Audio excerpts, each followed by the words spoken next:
Hi, this is Carly, recovered alcoholic. Welcome back to North Star Big Book.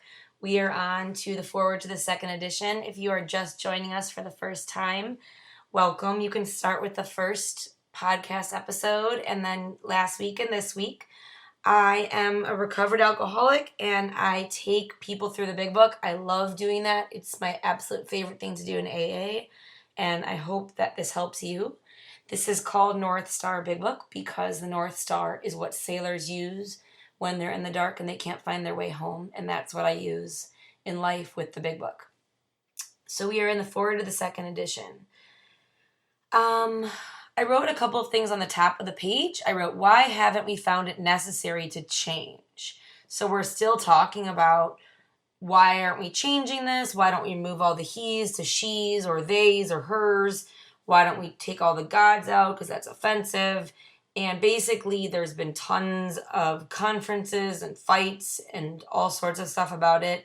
Thank God I'm not part of it. And I've just had a sponsor that showed me that this is what works. And that's what I wrote on the top of the page. So I wrote, why haven't we found it necessary to change? And I have written down, because it works. I also wrote down recovery portion, which is the first page ever that we started with, up until 164, remains the same. And then I said that the stories in the back changed to reflect the fellowship. The stories in the back changed to reflect the fellowship. So, we are at the foreword of the second edition. Figures given in this foreword describe the fellowship as it was in 1955. So remember, Bill W., who we're going to learn about in a little bit, which is one of our co-founders, got sober at the end of 1934. He tries to carry the message unsuccessfully, except to keep himself sober until he meets Dr. Bob in Akron, which we will read about. And in 1935, June 10th, is when Alcoholics Anonymous began. The book was first printed in 1939, and this is the second printing, so it's the second foreword. And before there was AA, I never read forewords. I just completely skipped them, but this is really important. So above the first paragraph, I wrote practical program of action. And that's our whole goal, is that I have something that's practical. It says, since the original foreword to this book was written in 1939, a wholesale miracle has taken place. I underlined, our earliest printing voiced the hope that every alcoholic who journeys will find the fellowship of Alcoholics Anonymous at his destination. And I wrote availability.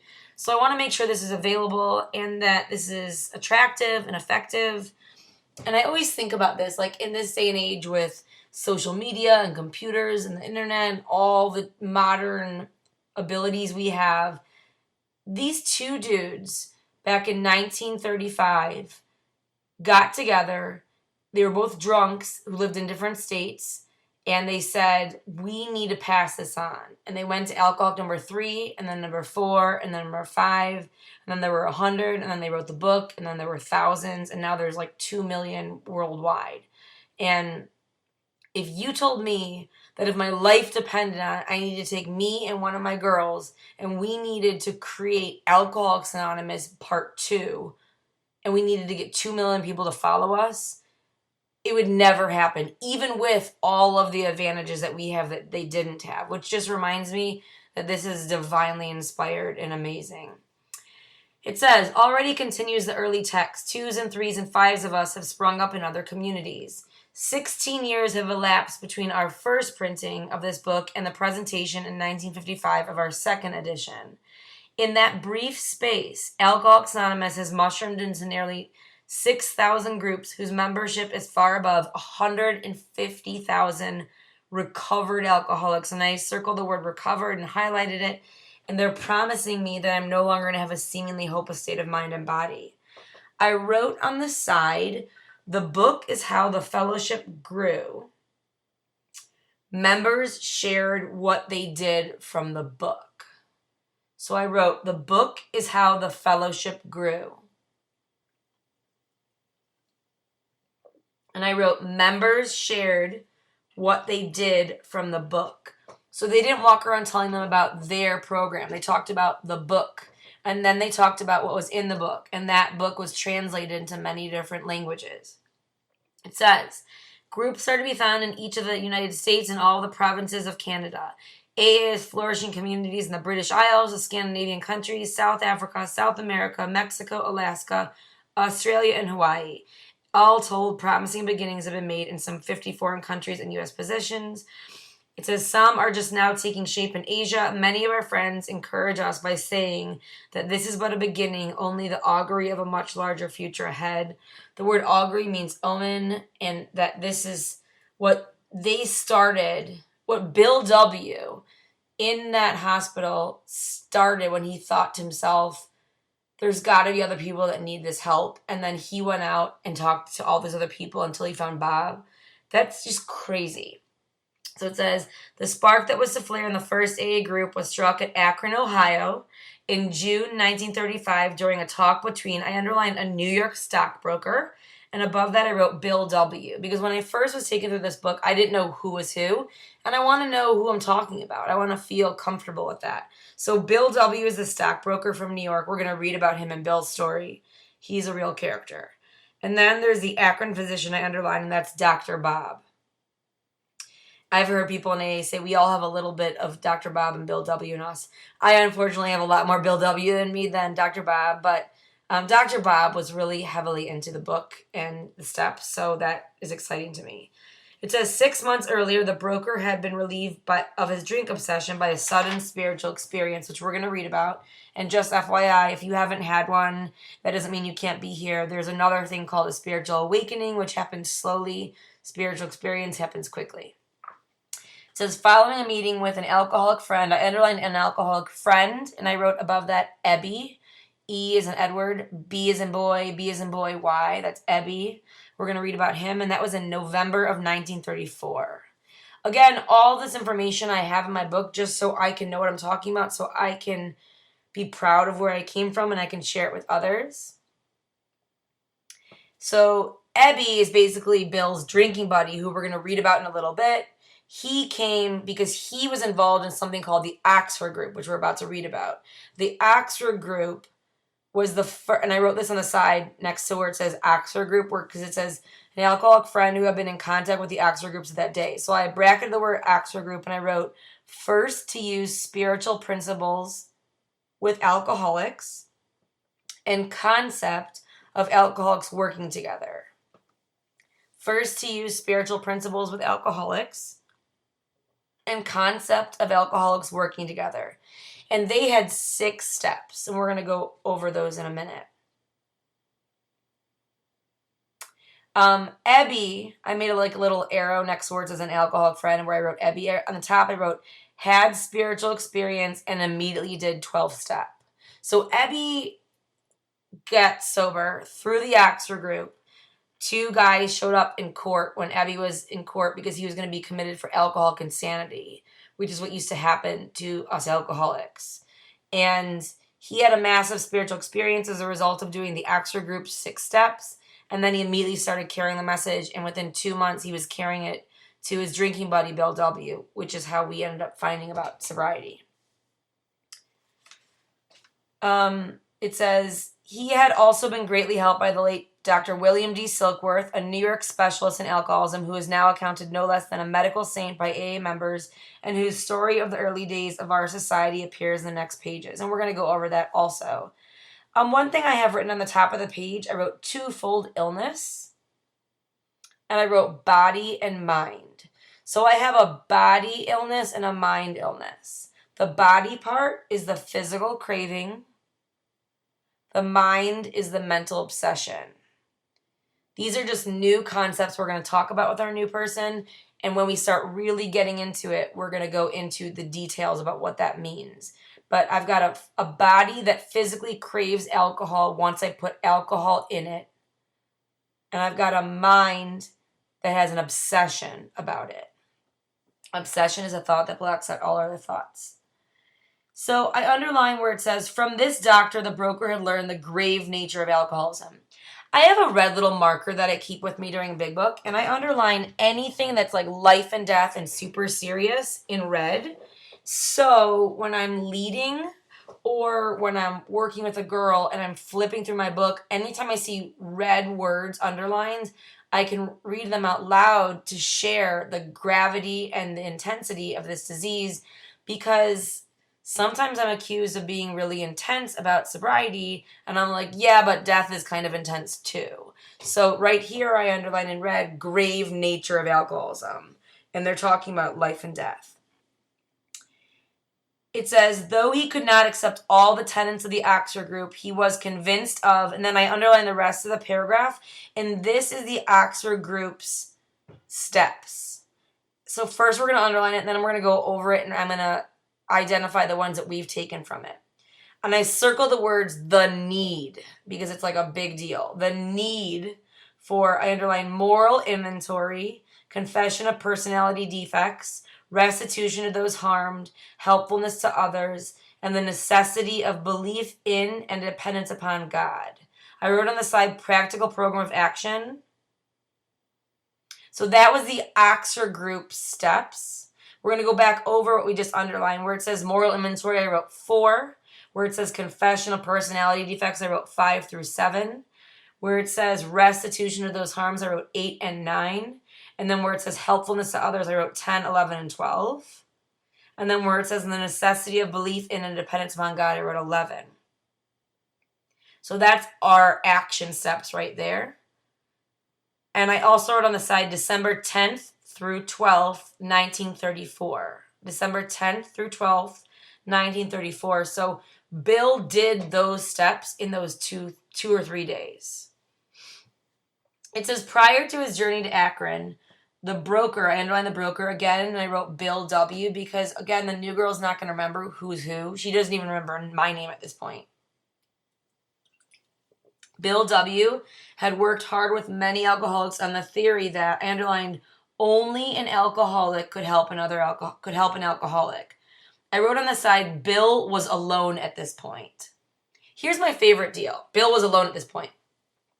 Here's us I'm in Cleveland, Ohio. There's over 1,000 meetings a week in Cleveland, Ohio. I've lived in Chicago, Illinois, and there were over 4,000 a week there. And yet here we are, us special people, and we're like, there's no good meetings, and I don't want to drive 10 minutes, and blah, blah, blah. And Bill did not have a meeting. He did not have a book. He did not have a sponsor. He did not have texting. He had nothing. He just had the solution. He had a program of action, and he wanted to pass it on. And then we complain like we don't want to drive to another city. It says, but he had succeeded only in keeping sober himself. But I want to remember this. Bill focused on nobody was getting sober when he was trying to help them, okay? But I focus on he's staying sober while he's carrying the message. He later tweaks his message when he realizes he's scaring people away because he's telling them about his spiritual experience, which not everybody has. A lot of people in AA end up having a spiritual awakening, which is a slower process, basically where I don't really realize that I'm getting better until someone points it out to me. So, for example, if I'm talking to my sponsor and I'm pretty new, but I've been doing this work for a few months, and I tell her about how, someone in my family freaked out about something, and she asked me how I handled it, and I told her, and in that telling of it, I didn't say that I yelled at anyone and swore. Then my sponsor will point out wow, that's progress. And I'll be like, what are you talking about? And she'll be like, you didn't even flip anyone off and owe amends to anyone. And I was like, yeah, you're right. That's crazy. And that's because I can't even see that the change is happening because I'm just doing this action that I don't even want to do, and I'm still getting results from it. So Bill is only keeping him sober himself. The broker had gone to Akron on a business venture which had collapsed, leaving him greatly in fear that he might start drinking again. And we're going to go over this in Bill's story, but I love this idea. He goes to Akron because he's a salesman and he's in finance and he wants to make money.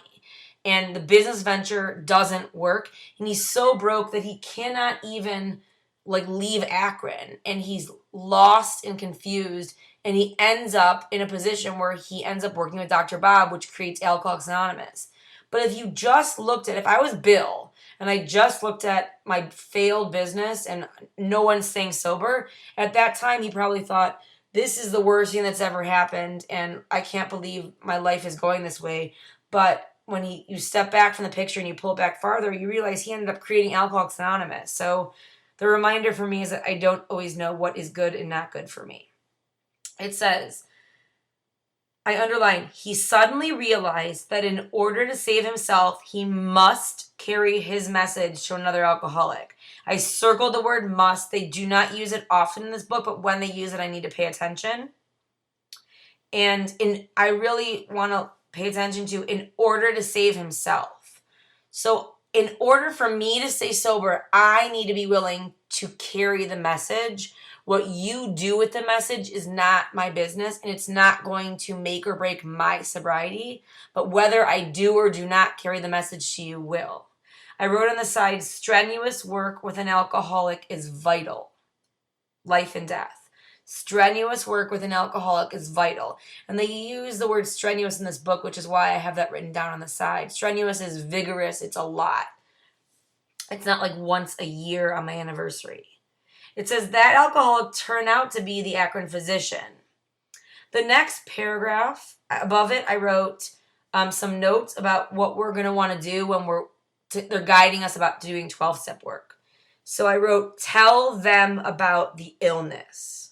That's the most important thing I can share with a new person. And remember, I don't want to tell them about their illness. I want to tell them about my illness. That's the beauty and the magic of AA, is I talk to you about my problem, and you either relate or you don't. And that means I need to be able to communicate clearly and simply what's wrong with me. So the problem is a physical allergy and a mental obsession. The physical allergy and the mental obsession. And I wrote next to that problem. That means the physical allergy. An allergy is an abnormal reaction to something that regular people don't have an abnormal reaction to. So when one of my sponsors eats like mango or strawberries, I can't remember which one it is. It's probably both of them. She eats it and like she stops breathing and needs like an EpiPen and needs to go to the hospital. If I eat it, my stomach just gets a little bloated because I don't know how to have like two pieces. I need to have like a whole bag or carton. But regardless, her reaction is abnormal. She could die when she ingests it. Here's how I look at it. When I put alcohol in my body, my reaction is I need another drink.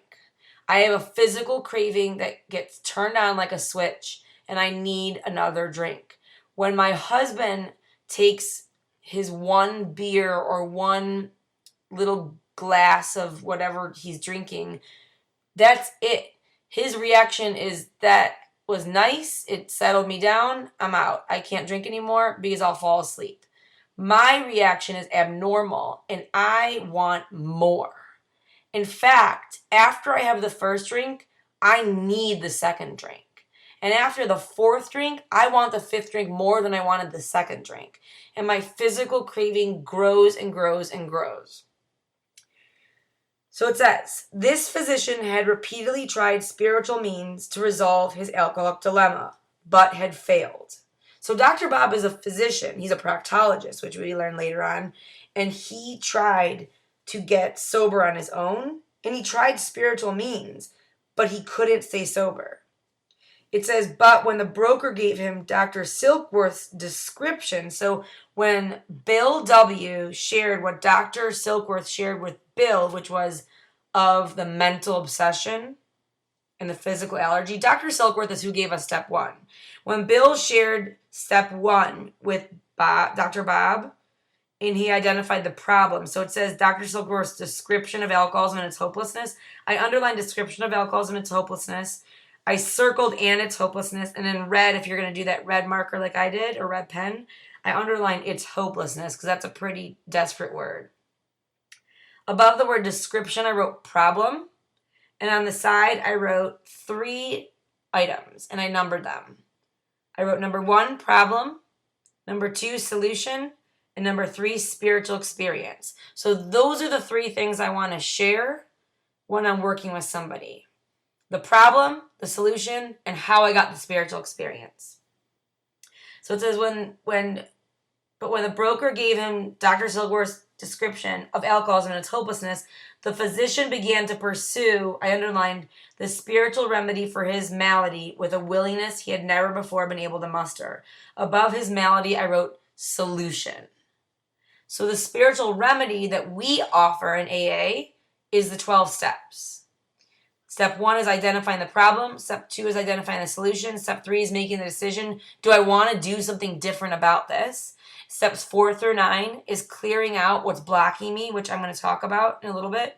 And steps 10, 11, and 12 is how I keep my pathway clear to my higher power so I can be guided, inspired, and directed, and I can have the mental obsession removed, because the only thing stronger than the mental obsession is my higher power, which is within me, but I can't feel because it's blocked off by resentment and selfishness and dishonesty and fear and all that junk. So the rest of the paragraph on the bottom, I just kind of underlined and bracketed, and I wrote spiritual experience. So we identified in that paragraph problem, solution, and spiritual experience. It says, he's sober, that he is talking about is Dr. Bob. Dr. Bob sobered never to drink again up to the moment of his death in 1950. So he died about 15 years sober. And I underlined and put a star here. This seemed to prove that one alcoholic could affect another as no non-alcoholic could. On the top of the next page, I kept underlining.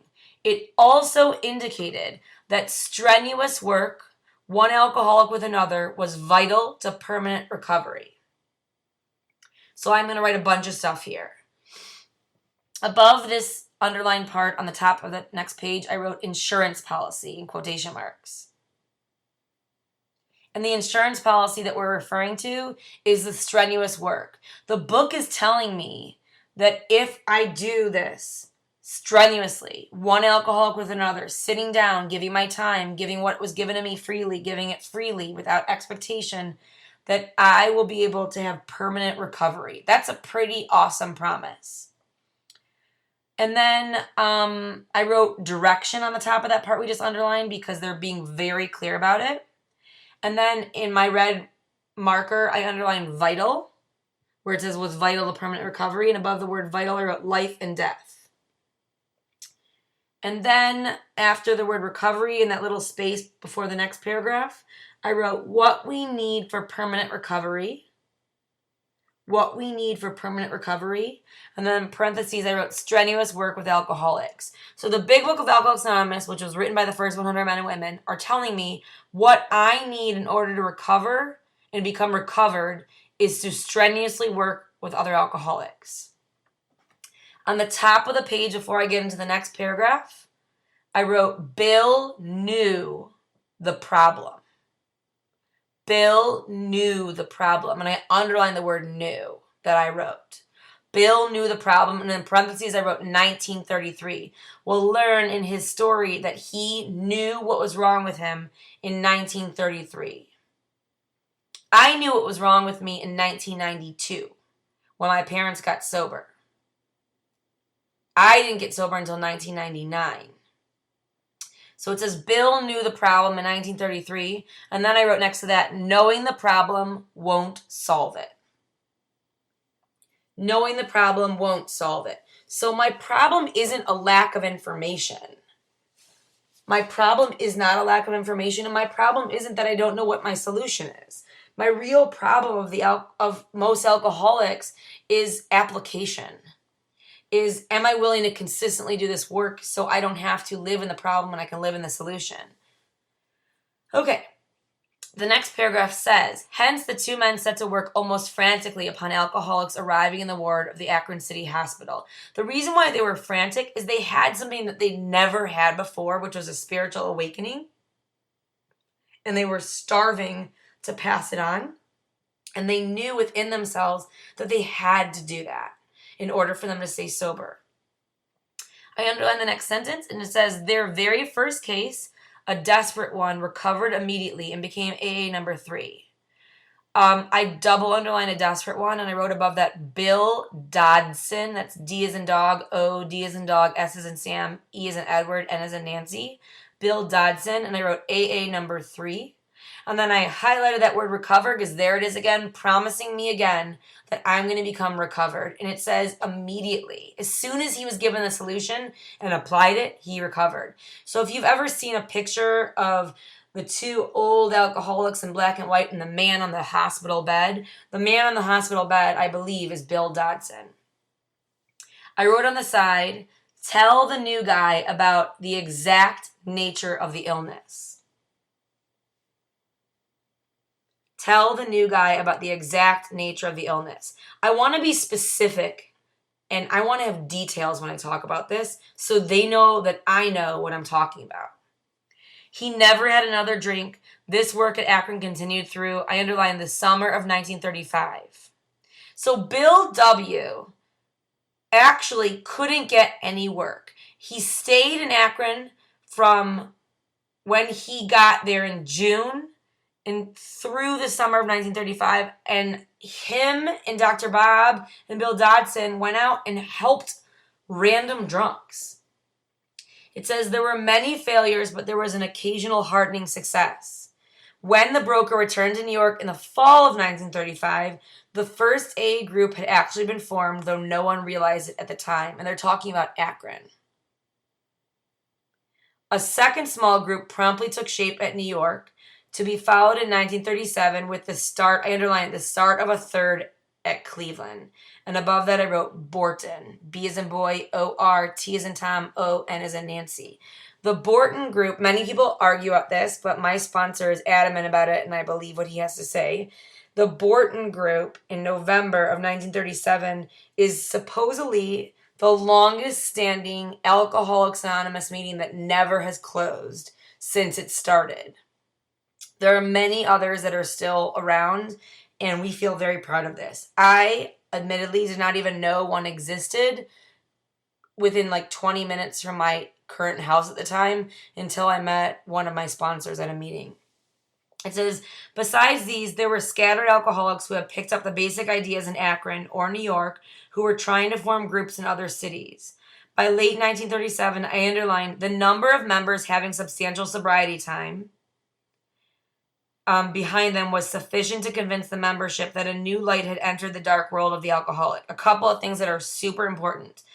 Where it says by late 1937, I underlined the number of members. Above that, I wrote 40. So there was approximately about 40 members by late 1937. Where it says having substantial sobriety time, I wrote none had more than 2 years.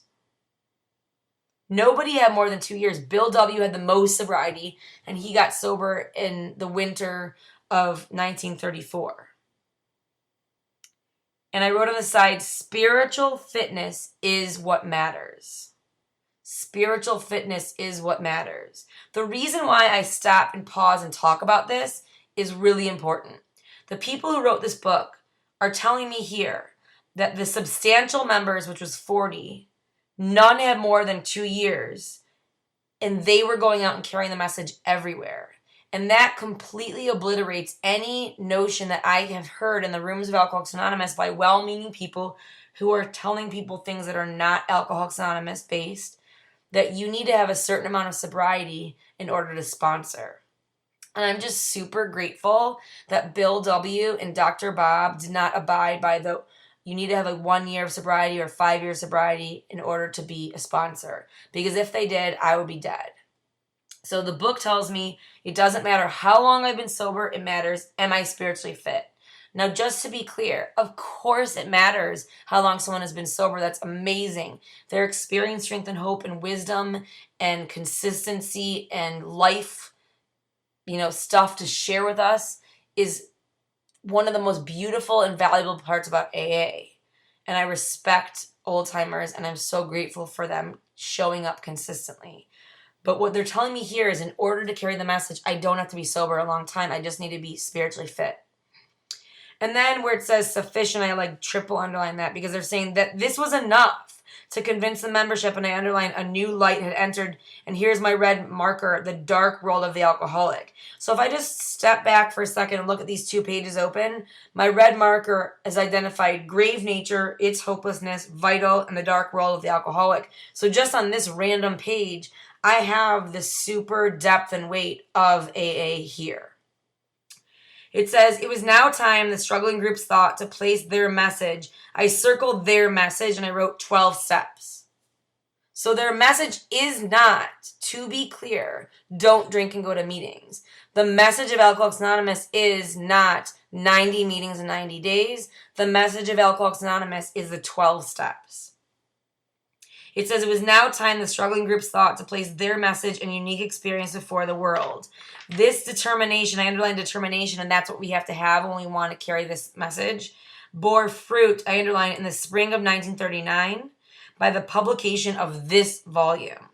The membership had then reached about, I underlined, 100 men and women. The fledgling society, which had been nameless, now began to be called Alcoholics Anonymous. That was on 11/16/1939. 11/16/1939, from the title of its own book. The flying blind period ended, and AA entered a new phase of its pioneering time. And above the new phase, I wrote the big book. So the new phase was based on the literature from the big book, what the message of the big book. We're going to stop right here. I just want to mention one thing, and then we'll stop. I wrote on the side 2 kinds of AA.